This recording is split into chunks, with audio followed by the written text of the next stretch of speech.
buenas, don Antonio Escotado. Muchísimas gracias en primer lugar, por sacar tiempo para compartir un rato con todos nosotros, que somos una comunidad realmente interesada en el aprendizaje, en el conocimiento y bueno, pues entre otras muchas personas, aquí un servidor te tenemos como una persona pues muy referente en ese sentido y me gustaría en parte felicitarte por una cuestión muy concreta, seguramente habrá muchas más, pero yo soy una persona que ha leído mucho a Aristóteles, bueno, a grandes filósofos de la historia y bueno, creo que se ha perdido en la actualidad que alguien pueda dedicar parte de su vida al conocimiento. Entonces, como ciudadano te doy la enhorabuena por toda tu trayectoria.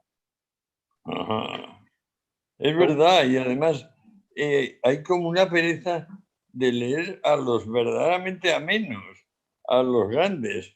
O sea, diciendo, yo prefiero leer a un comentarista de Aristóteles que a Aristóteles. Dice, pero chico, tú eres tonto, ¿qué te pasa? Pues nada, así son. Sí, no, totalmente.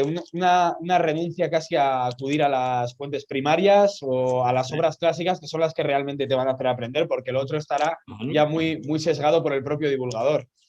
Yo Claro. totalmente de acuerdo. Me gustaría empezar la pregunta haciéndote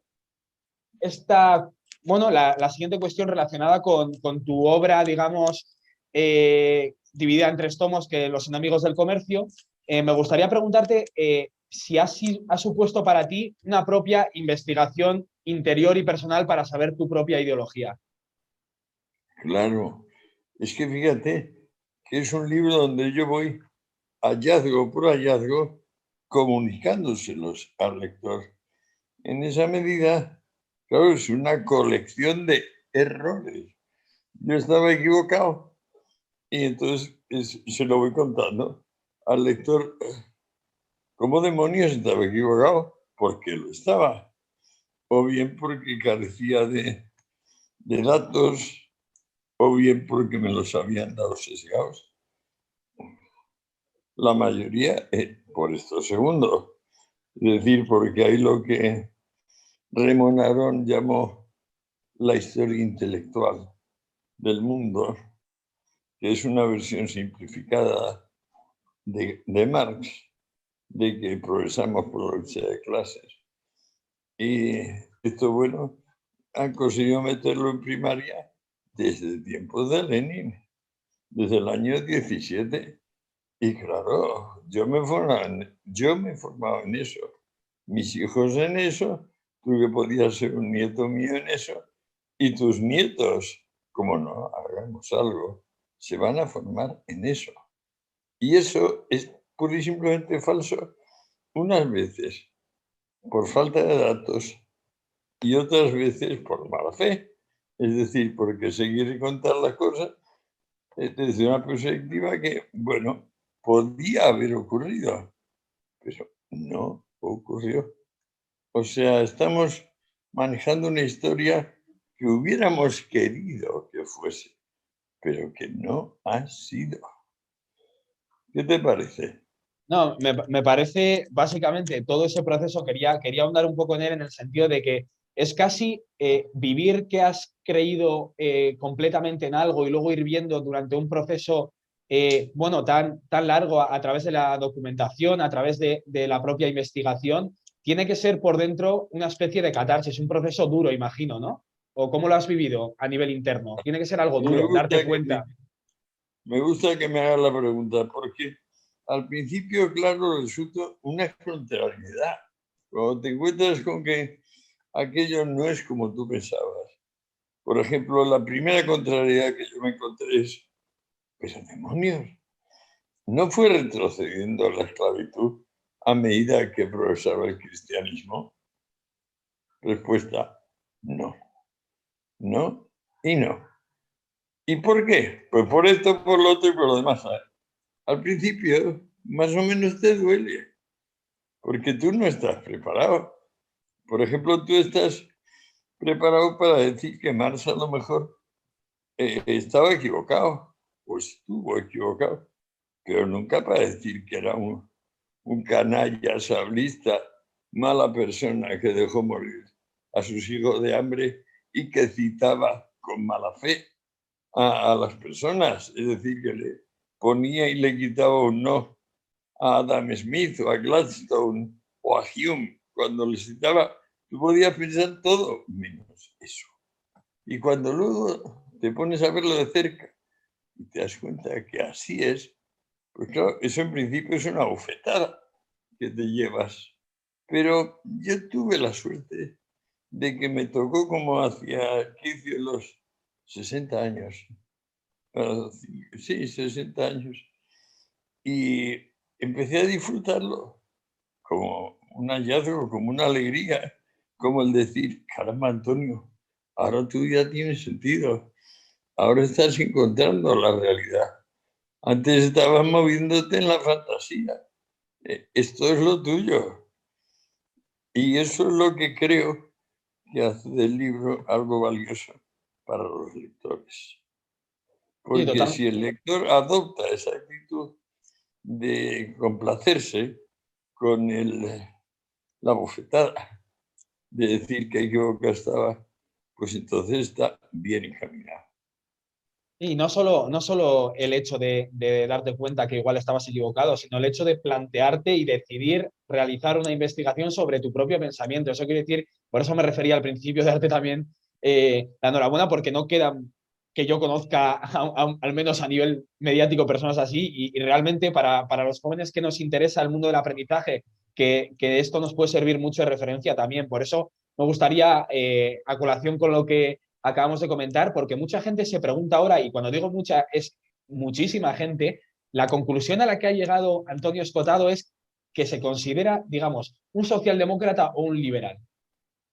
Pero ahí está, es que no veo contradicción. Vale, Siendo un hegeliano de base, sí que la hay, pero es la contradicción del movimiento.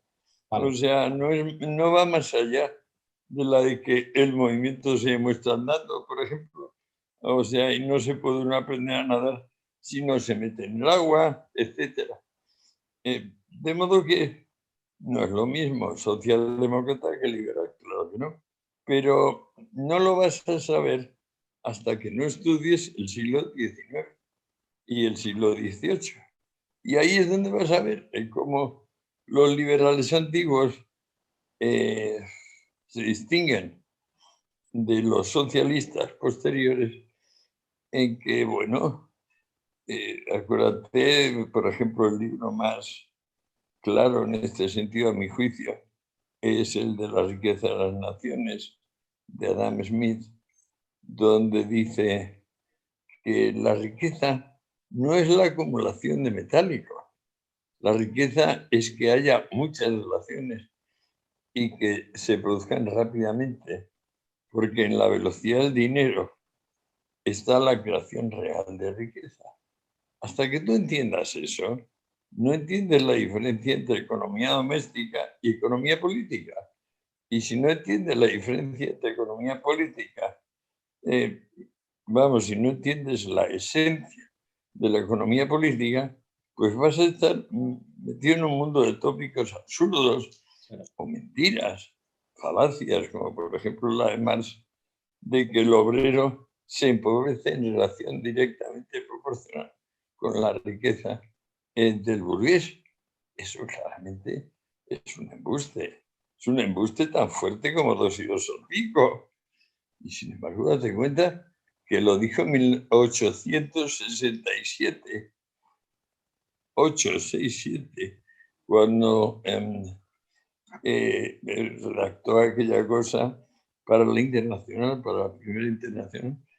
Se sigue diciendo, pero ¿cómo es posible? ¿Pero cómo es posible? ¿Cómo puedes comparar al esclavo antiguo con el trabajador moderno, salvo que sea de un país socialista? Pues entonces resulta claro que hay un socialismo democrático tipo Saint-Simon o tipo Bernstein que sí es compatible con el Claro, liberalismo, claro, porque porque, ama la libertad. Y claro, hay otro que no, que la detesta, que lo que quiere es que haya un jefe, que todo el mundo le mire y le obedezca. Como decía Platón, que tenía que ser la república. sí, totalmente. De Habla hecho, tú. el Partido Socialdemócrata Alemán en su nacimiento, que es en el 1863, si no me equivoco, tiene Sí. como una idea primeriza realmente marxista. O sea, quería cambiar el marxismo desde dentro y no es hasta que aparece gente como has dicho Bernstein y todos estos socialdemócratas que veían No. una manera diferente. De hecho, tenían un referente Bueno, muy... acuérdate que antes de Marx está La Sal. El Sí, partido lo crea La Sal, exacto, que exacto. por cierto es un hombre sableado constantemente por Marx y que le da dinero y acaba muriendo en una duela de faldas porque era un señor muy galante y no sé qué. Pero no, la socialdemocracia es pre-marxista, es Sí, la saliana. sí, sí, Y sí. luego ya viene el secretario de Engels, que es Bernstein, y ese ya le da el toque definitivo del SPD, diría yo. Claro, porque Bernstein entendía, digamos, el propio socialismo como una variante del liberalismo, incluso lo llamaba liberalismo organizado, él no lo entendía como un Sí, marxismo. sí. Entonces, yo creo que, Socialismo evolutivo o claro, liberalismo organizado. sí, exacto. O sea, por Exactamente, muy eso, bien visto. porque de hecho, por eso yo también tengo esa propia, quizá, bueno, experiencia interna conmigo mismo de no saber muy bien por dónde ubicarme en el espectro político que nos dicen actualmente, pero yo sí que veo una Claro. relación realmente, como dice usted, no contradictoria entre el liberalismo y la socialdemocracia en cuanto a esa concepción desde la filosofía política, porque básicamente tenían como referente, si no me equivoco, a Belfort Bax, que era un Sí, socialista. Sí, un es socialista verdad. británico, y él decía, fíjate, para mantener incluso su utopía, que prefería la esclavitud que el capitalismo. O sea, quiero decir Sí, que sí, prefería qué barbaridad. el tratante de esclavos a la empresa de trata de esclavos. O sea, Exacto, era sí, sí. una ceguera ideológica muy, muy seria a través. Y lo que llega a Bernstein, yo creo que puedo encajarlo, porque yo le he seguido mucho a usted, su propio pensamiento, es a una idea de decir, no, es que esto no es incompatible. Es que no existe, por ejemplo, un proletario homogéneo. No Claro que existe, no. es heterogéneo, nada tiene que ver el pastor con el pinche de cocina. Lo están vendiendo como una clase concreta y en realidad no es algo homogéneo. No sé cómo ve usted el tema del proletario, que en realidad no era tan proletario, incluso si vamos a los datos de los empleados en grandes industrias, creo que no eran ni el 38% de la población. Que no, claro que no. No, no, si todo es falso. Es que además Marx tiene la cara dura de confundir casta y clase. Precisamente cuando Europa ha cambiado y han aparecido los sindicatos en sustitución de los gremios, atreverse a decir que son clases, pero si ya sus compañeros de París le están diciendo a Marx que no, que la creación de las clases sociales no tiene nada que ver con la creación de los estamentos y las castas, que son entes distintos, pero no le da la gana, no le da la gana. Él tiene que pensar que has nacido proletario. Dice, no, que estamos en una sociedad móvil. Desde que se amurallaron los burgos, la gente respira un año el aire del burgo y se hace libre. Por- Acuérdate, Porque hacia cualquier Stadtluft avance, macht frei, que dicen los alemanes. El aire de la ciudad te hace libre. porque hacia cualquier avance positivo para la sociedad, el marxismo siempre ha querido negarlo. Por ejemplo, cuando con el tema de la socialización, incluso desde los propios gobiernos de Otto von Bismarck, etcétera, lo que llegaban a decir básicamente era, no, eso es capitalismo de Estado, como banalizándolo, cuando Bernstein coge y dice, no, esto es una victoria del socialismo, esto no es capitalismo de Estado. Entonces yo creo que por ahí van un poco los tiros y tenía mucha inquietud por saber cómo lo veías. Y pasando a la última pregunta que le quiero realizar, ¿de dónde cree que viene todo este correccionismo actual del siglo XXI y qué opina de ello, de que quizá nos encontremos estadísticamente en el mejor momento que hayamos vivido como seres humanos, pero que al mismo tiempo quizás sea en el que más sensibilizada están las personas? Pues es que es tremenda, esa es la cuestión de nuestro tiempo, amigo mío. Nunca hemos estado mejor, como dice Jano, pero ni remotamente mejor. Y nunca estamos como más dispuestos a tirarlo todo por el váter de Maduro y de Chávez y de Kim Il-sung y de todas las bobadas parecidas, que son siempre lo mismo, es volver al Islam. Claro. Es decir, a ver, a desconfiar de los sentidos, a confiar en la fe, en la pura fe, el fanatismo. ¿Qué es lo que tuvo de original el movimiento que hicimos aquí en los años 70 y que también se produjo pues eso, en San Francisco, en Londres, en Ámsterdam? Nunca fuimos secta. Eso tuvimos de original. Nunca tuvimos jefe, nunca tuvimos dogma. Y sin embargo, hasta ahora en la historia de la humanidad, lo que han prosperado han sido las sectas. Eso es donde tenemos que atacar. Tenemos ese ejemplo a nuestro favor y tenemos que decir que que la forma de intervenir del ser humano en política es formar movimientos no sectarios. No es nada fácil. Ya. ¿Te has dado cuenta? Nada Porque fácil. enlazándolo con el tema que comenta el sectario, ¿cómo ve? Claro, porque tiene un recorrido en su mente histórico desde los tratados que ha hecho, incluso de las drogas del comercio, que le tiene que chocar mucho ver ahora cómo la izquierda, por ejemplo, la socialdemocracia aplicada en España, que para mí quizá no sea una socialdemocracia como la que hemos hablado usted y yo, ¿cómo ve que ahora se estén creando grupos de identidades? ¿No cree que eso puede resultar más reaccionario incluso que lo que catalogan de conservador? El hecho de que nos dividan Mucho en más. grupos. Por eso, no sé cómo está Es que no viviendo hay usted. nadie más conservador que el comunista. Es el conservador puro. Cuando habla en la restitución, que es la primera palabra, ya lo está diciendo todo. ¿Pero restitución de qué? ¿Pero qué bobadas son estas?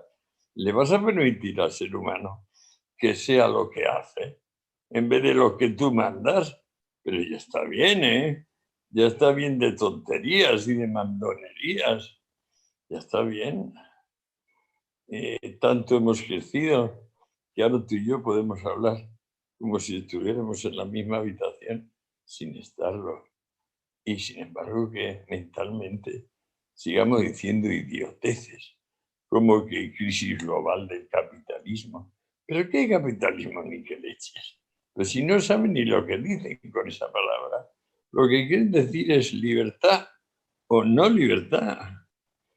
No se dan cuenta de que hasta ahora, como a tientas, hemos descubierto que la forma de mejorar el bienestar de las personas era incentivarlas con el lucro y con el respeto por sus logros.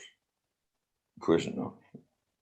La misma causa de las guerras comunistas medievales, que es no vamos a admitir a estos nuevos ricos que vienen aquí a burlarse de nosotros y haciéndolo de siempre, pues vamos a seguir siendo los de siempre. No, en cambio no, en cambio no. Vamos a ser fieles a la santa pobreza.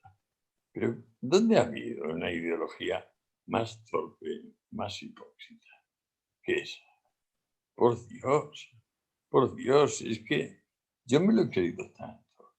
Y tanta buena gente se ha creído tanto. Esto de que la forma de acabar con la pobreza era acabar con el tuyo y el mío. Que luego viendo lo que ha pasado en 80 países aplicando esto, pues, ¿quién se atreve a decirlo?